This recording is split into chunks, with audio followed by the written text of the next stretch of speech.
Hello dear students, today we are going to start practice set 1.2 in mathematics part 1.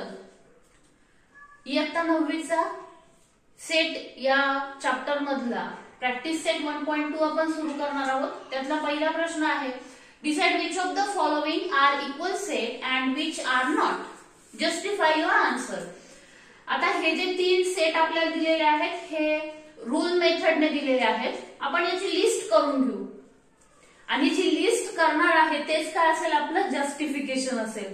म्हणजे इथे आपल्याला असं वाक्य वगैरे लिहिण्याची, जसं आपण विज्ञानामध्ये लिहित असतो गिव्ह सायंटिफिक रिझन आणि तिथे आपण रिझन लिहित असतो, तसं मॅथमॅटिक्स मध्ये आपल्याला रिझन लिहिण्याची गरज नाही. इथे आपल्याला मॅथमॅटिकल स्टेटमेंट लिहायचे असतात.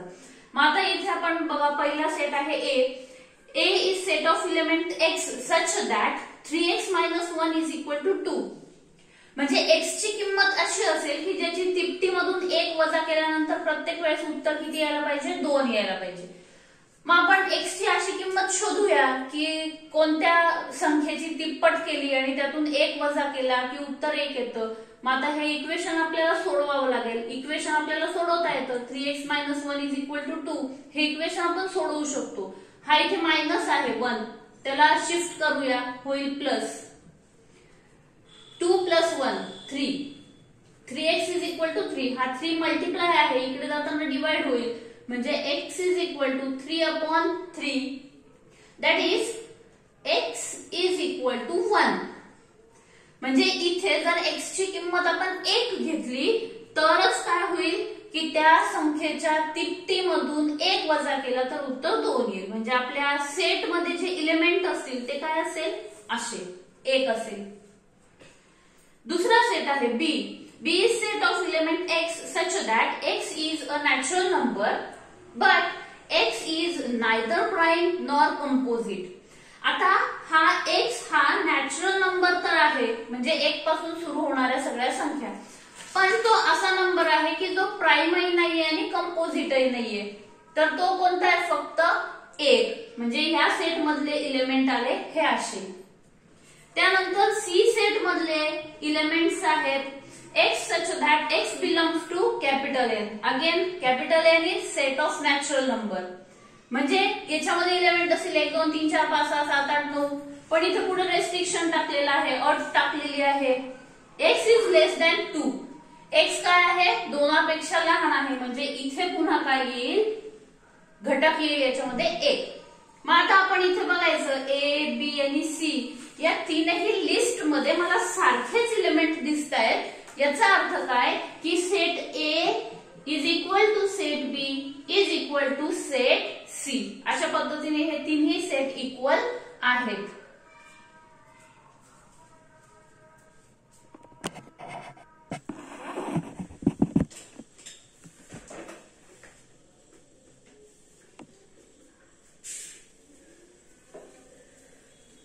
Now question number 2.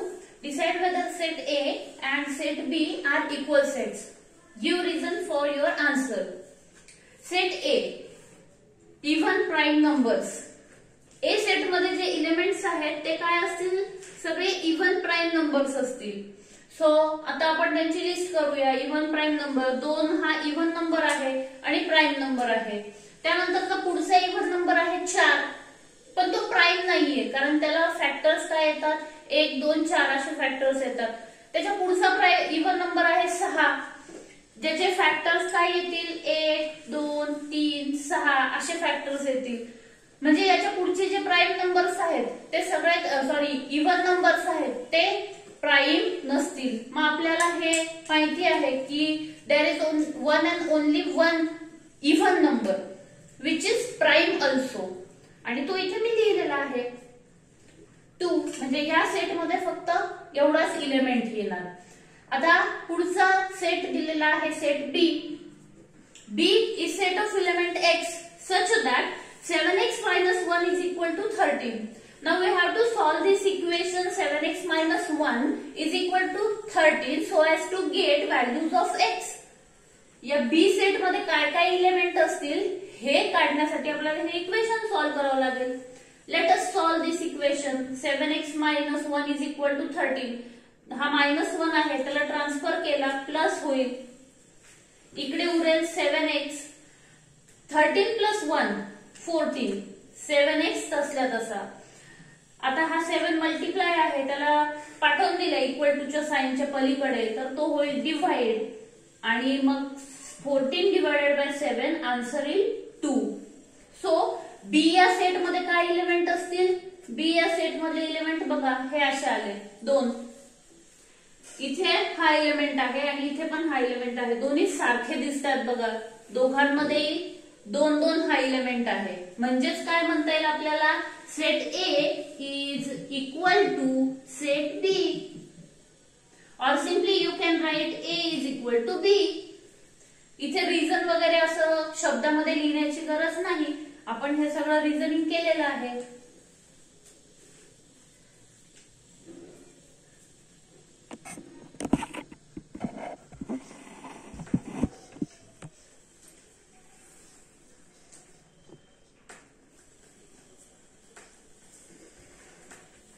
Question number 3. Which of the following are empty sets? Why? First, A set. A is set of element A such that A is natural number smaller than 0. Now we know that natural number, set of natural numbers starts at 1. 1 पासून सुरू होतो, म्हणजे सर्वात लहान natural number आहे 1. 0 ही संख्या एकापेक्षाही लहान आहे and 0 is not a natural number. So number which is less than 0 is not natural number. 0 पेक्षा लहान नॅचरल नंबर असू शकत नाही, म्हणजेच या सेट मध्ये एकही एलिमेंट येणार नाही. So A is equal to empty set or A is empty set or we can write it as A is equal to 5. Now set B. B is set of element x such that x square is equal to 0. मग आता x ही अशी संख्या आहे की जिचा वर्ग 0 आहे. मग आता बघा वर्ग म्हणजे काय, आता मी एक गुणाकार करते इथे 0 into 0. कोणत्याही संख्येला 0 ने गुणल्यानंतर गुणाकार येतो 0. Now when number is multiplied by itself then we write it as square. So 0 square is equal to 0.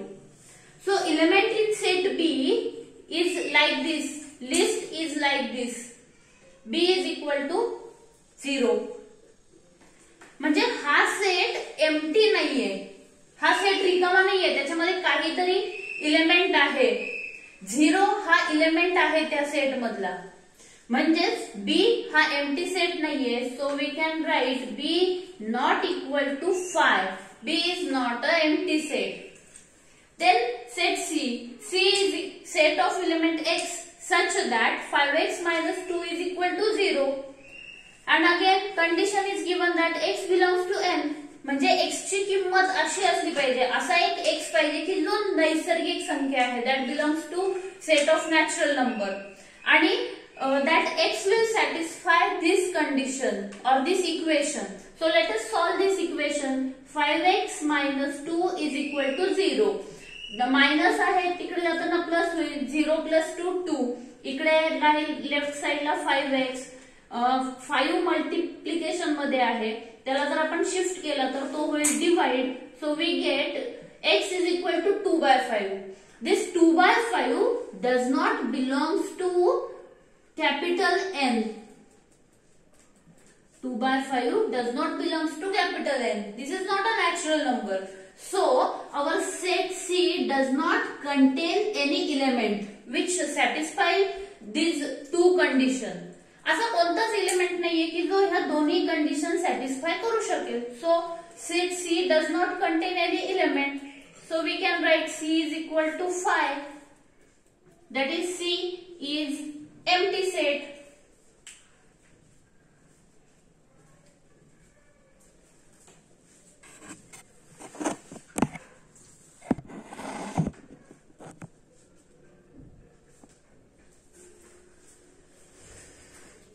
Now question number 4. Which of the following are sets finite or infinite? हे जी list दिलेली आहे त्यापैकी कोणते set finite आहेत, शांत संच आहेत, आणि कोणते इनफायनाइट आहेत, अनंत संच आहेत हे आपल्याला शोधायचे. आपण शिकलेलो आहे की फायनाईट सेट मधले जे इलेमेंट्स आहेत ते आपल्याला काउंट करता येतात, मोजता येतात, आणि इनफायनाईट सेट मधले इलेमेंट्स आपल्याला मोजता येत नाहीत. सो आता आपण काय करू, याची लिस्ट करूया. लिस्ट मेथडने लिहून घेऊ. जो ज्या सेट मधले इलेमेंट आपल्याला मोजता येतील तो आपण म्हणणार फायनाईट सेट, आणि ज्यातले मोजता येणार नाही तो म्हणणार आपण infinite set. So first is set A is set of element x such that x is less than 10. x कसा आहे, 10 पेक्षा लहान आहे, आणि x काय आहे, नॅचरल नंबर आहे. मग याची लिस्ट मी करू शकते. 1 2 3 4 5 6 7 8 9. आता 9 पर्यंतचे जे नंबर आहेत ते आपण मोजू शकतो. 1 2 3 4 5 6 7 8 9. 9 इलेमेंट आहेत याच्यामध्ये, कारण इथे आपण कंडिशन टाकलेली आहे की x is less than 10. So हा काय येईल, फायनाईट सेट येईल. So A is finite set.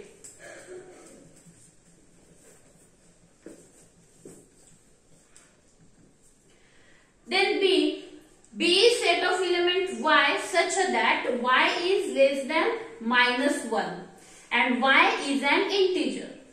Now -1 is the greatest negative number. -1 काय आहे, सगळ्यात मोठा निगेटिव्ह नंबर आहे, सगळ्यात मोठी ऋण संख्या आहे. मग बाकीचे जे नंबर्स आहेत म्हणजे -2 -3 -4 -5 -6 डॅश डॅश डॅश डॅश, हे जे सगळे नंबर्स आहेत हे काय आहेत, एकापेक्षा लहान आहेत. मग आपण ही जी लिस्ट आहे इट इज नेव्हर एंडिंग, संपणारच नाही. म्हणजेच हा जो सेट आहे, set B is also infinite set. So we can write here that B is infinite set. B is infinite set. Then C is set of students of class 9 from your school. तुमच्या शाळेतल्या इयत्ता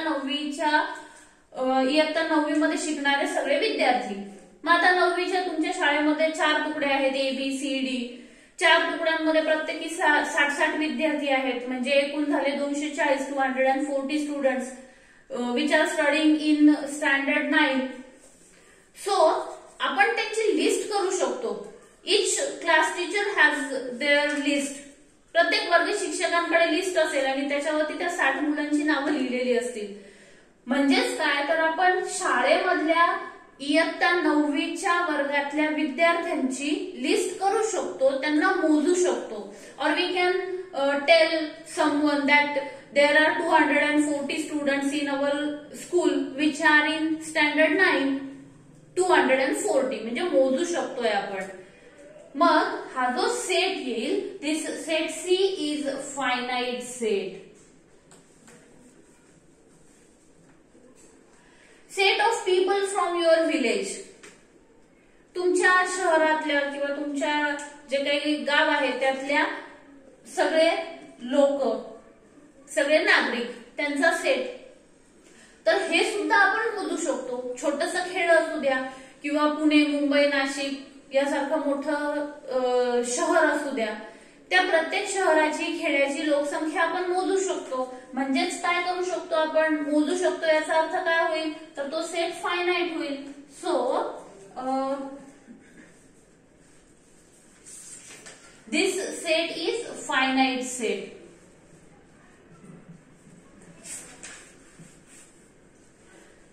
Again, set of apparatus in laboratory. Laboratory also have a register in which a list of apparatus is present. सगळे जे काही apparatus आहे त्यांची list केलेली असते. आणि तुम्ही जर तुमच्या शाळेच्या प्रयोगशाळेला भेट दिली आणि तिथले जे कोणी अटेंडंट आहेत त्यांना जर विचारलं तर ते तुम्हाला बरोबर सांगतील की किती टेस्ट ट्यूब्स आहेत, किती फनेल आहेत, किती गॅस सिलेंडर्स आहेत, किती मेजरिंग सिलेंडर आहेत.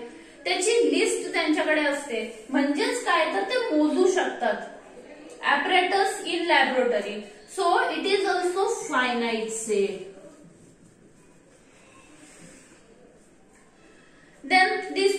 set of whole number and set of rational number. These two sets are infinite set because they don't have end point. शेवटची संख्या आपण त्यातली नाही शोधू शकत, त्यामुळे हे दोन्ही सेट काय आहेत, इनफायनाइट सेट आहे. याची लिस्ट जर करायची झाली तर होल नंबरचा लिहू शकतो आपण हे असा W is equal to 0 1 2 3 dash dash dash.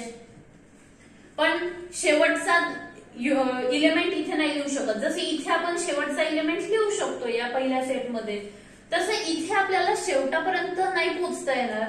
So we can't count element in this set. यातले एलिमेंट आपण काउंट नाही करू शकत.